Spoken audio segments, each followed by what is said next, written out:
ஒரு சபை என்பது குடும்பங்களால் நிறைந்தது. மொத்தம் எத்தனை பேர் இருக்கிறாங்களோ அத்தனை குடும்பம் சபையில் இருக்குன்னு அர்த்தம். குடும்பம் எப்படி இருக்குதோ அப்படி தான் சபையும் இருக்கும். குடும்பத்தில் ஒரு மனம் இருந்தால் சபையில் ஒரு மனம் இருக்கும்.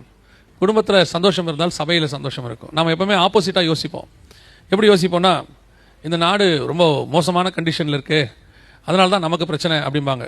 பொதுவாகவே நாம் கரெக்டாக இருந்தால் நாடு கரெக்டாகவே இருக்கும். ஒரு நாட்டினுடைய ஆசீர்வாதம் என்பது சபை கையில் தான் இருக்கிறது, வேறு யார் கையிலுமே கிடையாது. அரசியல்வாதிகள் கூட தங்களுக்கு தேவையான சட்டத்திட்டங்கள்லாம் போட்டுட்டு, நன்மையான சட்டத்திட்டங்களை போட்டுட்டு அதை செயல்படுத்த முடியாமல் போயிடுவாங்க.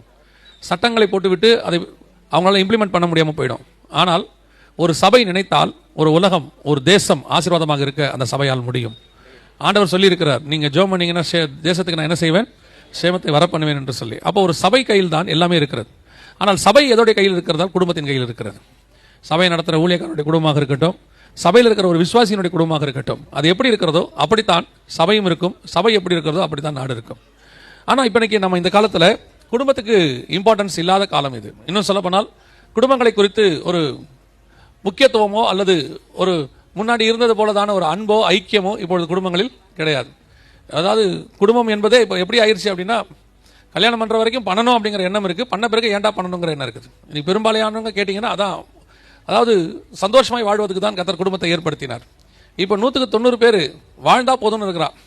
சந்தோஷமாக வாழ்கிறவங்க 10 பேராக தான் இருக்கிறாங்க. காரணம் என்னன்னு கேட்டால், குடும்பம் இன்னைக்கு அந்த அளவுக்கு ஒரு மிகப்பெரியதான கஷ்டத்தில் போயிட்டே இருக்குது. ஒரு நாளைக்கு நீங்கள் பார்த்தீங்கன்னா பாஸ்டர்ஸை தேடி எத்தனையோ குடும்பங்கள் வந்து பிரச்சனைக்குன்னு வராங்க. ஒரு பெரிய கூட்டம் கோர்ட்டில் போய் உட்காந்துருக்குது, ஒரு பெரிய கூட்டம் சர்ச்சில் வந்து உட்காந்துருக்கு. ஏன் இந்த நிலைமை அப்படின்னு பார்த்தீங்கன்னு சொன்னால், உலகத்திலேயே ஒரு குடும்பம், குறிப்பாக ஒரு கணவன் மனைவி பிள்ளைகள் எப்படி இருக்கணும் என்பதை அத்தியாயமாக எழுதி தனித்தனியாக அவங்களுக்கு ஆலோசனைகளை கொடுத்திருக்கிற ஒரு புஸ்தகம் உலகத்தில் உண்டு என்றால் அது பரிசுத்த வேதாகமம் மட்டும்தான்.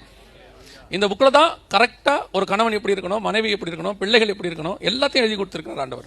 ஒரு சபை எப்படி இருக்கணும், ஊழியக்காரன் எப்படி இருக்கணும், எல்லாம் எழுதி கொடுத்திருக்கிறார். ஆனால் இந்த பைபிளை வீட்டில் வைத்திருக்கிறதான கிறிஸ்தவர்கள் வீடுகளில் இன்னைக்கு அது இல்லை. ஆண்டவர் கொடுத்தான வசனத்தினுடைய அந்த பிரதிபலிப்பு அங்கே இல்லை, வசனத்தின்படி வாழ்க்கை இல்லை. அதை இருக்குமானால் அதை பார்க்கிறவர்கள், சுற்றி இருக்கிறவர்கள், கிறிஸ்து அந்த வீட்டில் இருக்கிறார், கிறிஸ்து இருக்கிற வீடு இப்படித்தான் இருக்கும் என்று நீங்கள் சொல்லாமலேயே அவர்கள் கிறிஸ்துவை ஏற்றுக்கொள்வார்கள்.